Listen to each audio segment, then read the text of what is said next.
Today we're cooking like it's Christmas Day. Why? So that I can eat tasty food all day. We're gonna do pancakes for breakfast, we're gonna do an Eastern European lunch, and we're gonna do an Asian stew for dinner. It's not quite breakfast time anymore, so I'm freaking hungry. So let's make our banana pancakes. And why am I doing pancakes for Christmas? Because I don't eat pancakes for any other occasion. Like, I never have pancakes, but I feel like on Christmas Day, I would want something a little bit sweet, a little bit decadent. Half a teaspoon of baking soda. This is why I don't usually bake, because you gotta be real precise. I don't have nutmeg, so maybe I'll put like a little bit more cinnamon. That's the dry. We move on to the wet. It's supposed to be 2 medium bananas. I have 2 small bananas. I think your bananas can and probably should be a bit more ripe than this. Ooh, yeah, I think that's good. That is a cup. We add the egg.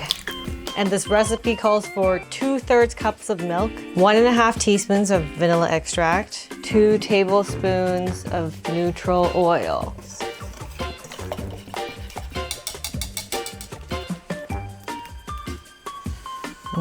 It smells good. Nova likes to eat flour, so this is not safe around her. Go, go, go, go. Is this the consistency of pancake mix? It's a little thick, I feel. I think that's a bit better. Okay. I'm feeling hopeful. This is the first time that I'm making pancakes from scratch. Last time we made pancakes from the box, and they're pretty good, but like, I feel like pancakes are a type of thing that just tastes so much better when you make it from scratch. So let's see if that's true, and if it's worth the work. Because that was a lot of steps. Am I supposed to hear a sizzle? Now we wait until bubbles form. And did I mention that I'm hungry? 2 p.m. This is gonna take a while. Not bad. This guy's puffed up, so I feel like it's done. Damn! Why are you doing such a long distance? I don't know, that was hella dangerous. Oh, that's done. No, it's gooey. Half of it was kind of still cooked, so I'm gonna do a raw try. That's good. I think something's burning. Yeah, this does not look like a nice Christmas morning breakfast, but hold on, we're gonna make some better ones.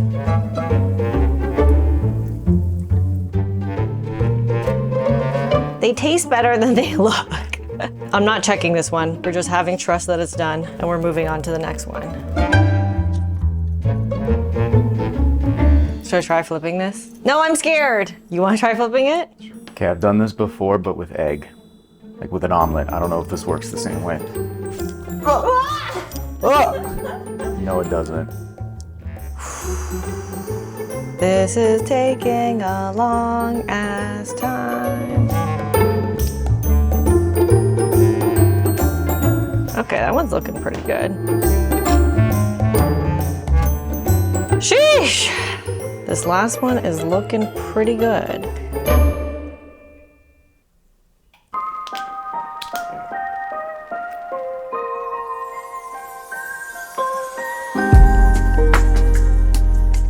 Excuse me, I did not spend all this hard work for you to eat my pancakes, Conan. I don't need to eat these yet to tell you that that was not worth it. I forgot that the reason why we were like, let's just never make pancakes again, wasn't because they didn't taste good with the pre-mix, it was because they take so long to make. I'm gonna eat them, and they're gonna be tasty. I know it looks like a lot of maple syrup, but it's a stack of 3 pancakes. It's good, but it was not worth the effort. What's actually way easier than this, and actually I think tastes a bit better, is banana muffins. And I am not waking up on Christmas Day spending like 2 hours making pancakes. Rowan's mom makes really good crepes, so I'm happy with that. I don't think I need pancakes in my life. I will buy pancakes. We're moving on to making real food now, and we're gonna start with our Eastern European lunch. So I'm gonna make olivier, which is also called Oliver salad. It's an Eastern European potato salad, basically. And I usually don't like potato salad, but I had this one time before at a family friend's, and Roman's mom makes this, and I actually really like it. It's very easy to make. It ends up in a mixture of so many different flavors and textures, and it's just very tasty. And it is something that Eastern European people eat around the holiday time. So this is everything that goes in the salad. I have boiled eggs, pickles, carrots, potatoes, dill, ham, peas, mayo, and onion. I'm gonna cut up the onion and soak it for a bit to get rid of the sharp taste. Ugh, this is not interesting. I'm gonna cube up the potatoes and the carrots, and I'm gonna boil them to get them a little bit soft. Basically, everything is meant to be the same size as the peas so that you get kind of this even, round flavor of everything when you scoop it into your mouth. Nova's working up her appetite to have some salad. What I like about this is it's a no measure meal. You just use what you got on hand. You can kind of adjust the flavor as you go based on which ingredients you like most. Man down. Is there a safer way of doing this? Let that boil up. Last time I made this, I used like this kind of thinly sliced ham, but this time I got the thick boys. And I think this is gonna taste a lot better because I can cut them into little cubes that actually match the size of everything else. I didn't put on a timer, and I literally did this the first time I made it too. So like, just a few more minutes and it'll be fine. Shit! They feel pretty good. Is my arm burning because the burner is still on? Yeah. Should I reposition myself? Probably. You put how much of each ingredient you want based on what you like, and I don't really like peas, so half a small bowl is good. It's just cooking up. There are like ways to make this easier, obviously. Like you can use like canned peas or you can use like canned carrots. But I find that if you just take that extra little step to do everything fresh, it just tastes so vibrant.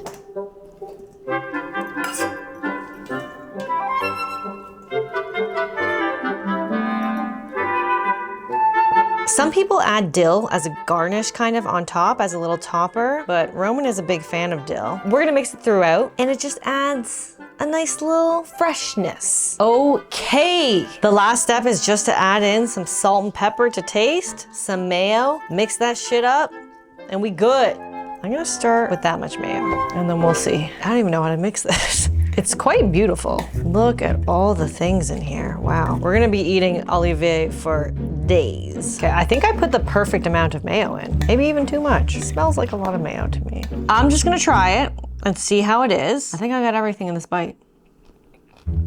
It's really good. It's perfect, actually. Like I taste the ham, I taste the pickle, I tasted a little pea. So we're gonna put this in the fridge, let it chill up, let it marinate all the flavors, and it's gonna taste even better. We're moving on to the second half of the lunch meal, which is kotlety. What is that? That is basically Ukrainian little nuggies, little meatballs. I guess this is not really like a holiday thing. I think the thing that Eastern Europeans eat around Christmas time is cabbage rolls, which are so good, which I have made before. So I wanted to try something that I haven't tried before. The meat mixture can be any mixture of meat that you want, really. You just want to make sure that you have enough fattiness in there. Today, I am doing a mix of pork and chicken. I am following other people who are much more skilled at cooking than me, so all of the recipes will be in the description. But this one seems pretty easy. It's very approachable, and I'm hungry again. So let's get cooking. I'm gonna start with soaking the bread in the milk because that needs to sit for about like 10 minutes. The recipe does say not to use the crust because it just doesn't crumble as easily. So I'm gonna try to extract all the goodness inside. Oh my gosh. So it's interesting because I usually like having kind of chunky meatballs, but I think with this recipe, everything's supposed to be like very smooth. Like the texture is, you're not supposed to taste the chunks. You actually want it to taste like a chicken nugget where you don't taste any individual pieces. And a bit of mayo is supposed to also help with the texture. I didn't put salt and pepper.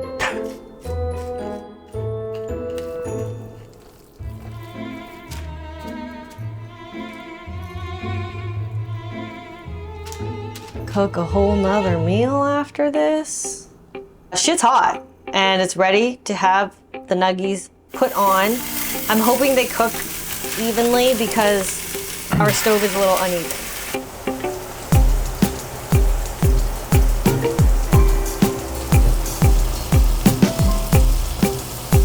Ooh!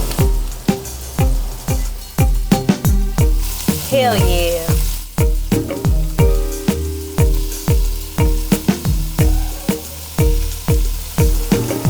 Okay, these ones are good. Yeah, these tiny ones are done.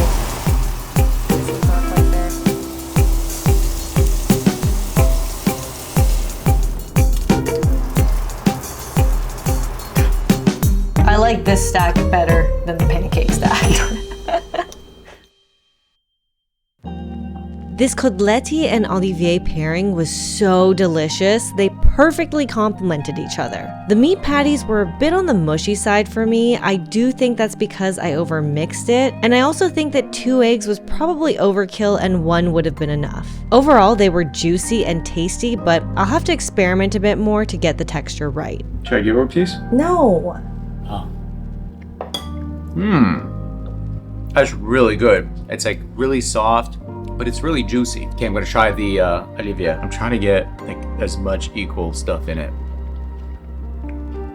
Well, this one's a hitter. If you brought this around to like an Eastern European dinner party, like you would be a star. Like people would interview you. Things I would change for next time. This little guy is trying to get at my food, man. I think I would put a little less bread because I think that's why they're like a little bit on the mushy side. Would not have put that extra little chunk of onion just because I needed to use it. So that is the Eastern European lunch, and we're now gonna move on to the Chinese dinner. You trying to cook up, Nova? We are making Chinese beef stew, which is actually a recipe not from my mom, it's from the internet. It comes from Cantonese style cooking, which is not what we are. I actually just saw this and wanted to try it. Roman made it for me the first time. Oh no! And then I continued to try and refine it the 2 times after that. We got a huge slab of chuck roast here. And we have some chain pork ribs. Don't use stewing beef because it's gonna be too tough. You want some of this like fatty marbled in there. Honestly, this is a pretty simple meal. Like, easier than what I just did. Less steps. Like, you do a few things up front and then you kind of just set it and forget it and let all the flavors marinate and develop. Also pretty simple ingredients. Other than the meat, you got carrot, daikon, which is Chinese radish, some onion, and then some spices. It's a small set, guys. It's a small set. They're going opposite directions. So for the spices, we have classic Chinese ginger. We have some bay leaves, cinnamon, star anise, and a chili pepper. There's one other thing. Damn. Chu hao paste. And it has a picture of a beef on it. So I think that's pretty much what it's for. I don't know, I'm just following directions, okay? I'm gonna start with chopping up the meat, but I think this girlie here is waiting for her meat. Nova was sick this past weekend, so she's finally feeling better, and we're really happy that she's finally eating. This is like the first day that she's actually eating again. Cat eating intermission necessary. You're finally using the weapon of your people. I am. We recently got this cleaver from my mom. I get to be a real Chinese now. I hate handling meat, so we're gonna get through this quickly. Why are there so many animals here? Like, what do you guys This is want? raw meat.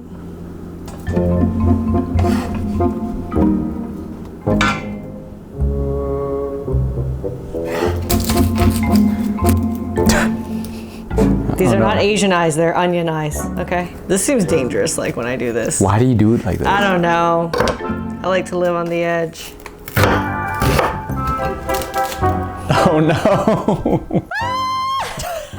You look like a reindeer that just got broken up with. No, I'm a reindeer who was told, like, I can't be part of Santa's sleigh.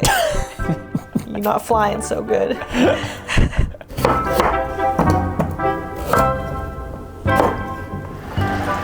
Learned this from my friend Nancy. She washes each piece. Like, you do all the cooking and get all the credit, and I'm just like scrubbing a pot. Oh shit, other shit went flying. Hold on. Ooh. Okay, the flavoring for this is pretty simple. Light soy, dark soy, Shaoxing wine, this chu hao paste, and this recipe also calls for a bit of fish sauce.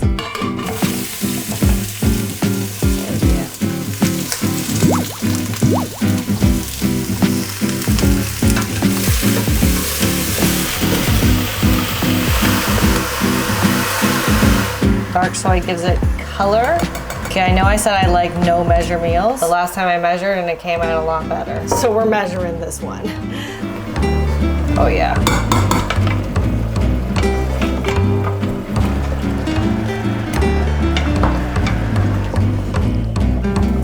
The last thing is chicken stock. And that's it. Now we are just going to let it simmer for an hour and a half to 2 hours. And we're gonna put the carrots and the daikon in like 20 minutes before it's done. And then you got a meal. And in that time, I'm going to get ready for bed. I'm gonna wash my face.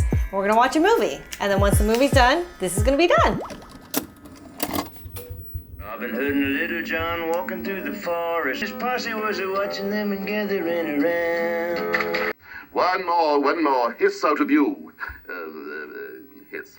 And you are walking to nothing. It's almost done.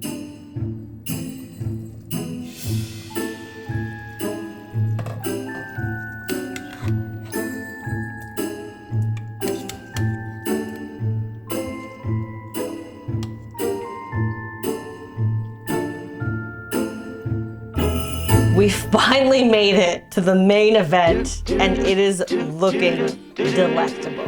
It smells incredible, and I'm just gonna dig in. That's a banger. That slaps. If you make this on Christmas Day, people are going to bow down to you. This is incredible. I think this is the best one I've made yet. I thought the last one was, but damn, it's incredible. Daikon is so tasty, worth it, 100% worth it. Mixing with rib is my own thing, and it's so good. I've heard great things. That's crazy. This is literally the perfect Christmas Day meal because you can just make it, go watch a movie, do your Christmas activities, hang out with family, and then a couple hours later, you have like the most delicious, cozy meal. And there you have it, a full day of cooking delicious food for you and your loved ones to enjoy. Thanks for joining me in my chaotic kitchen. Hopefully this gave you some ideas, and I'll see you in the next one. Happy holidays.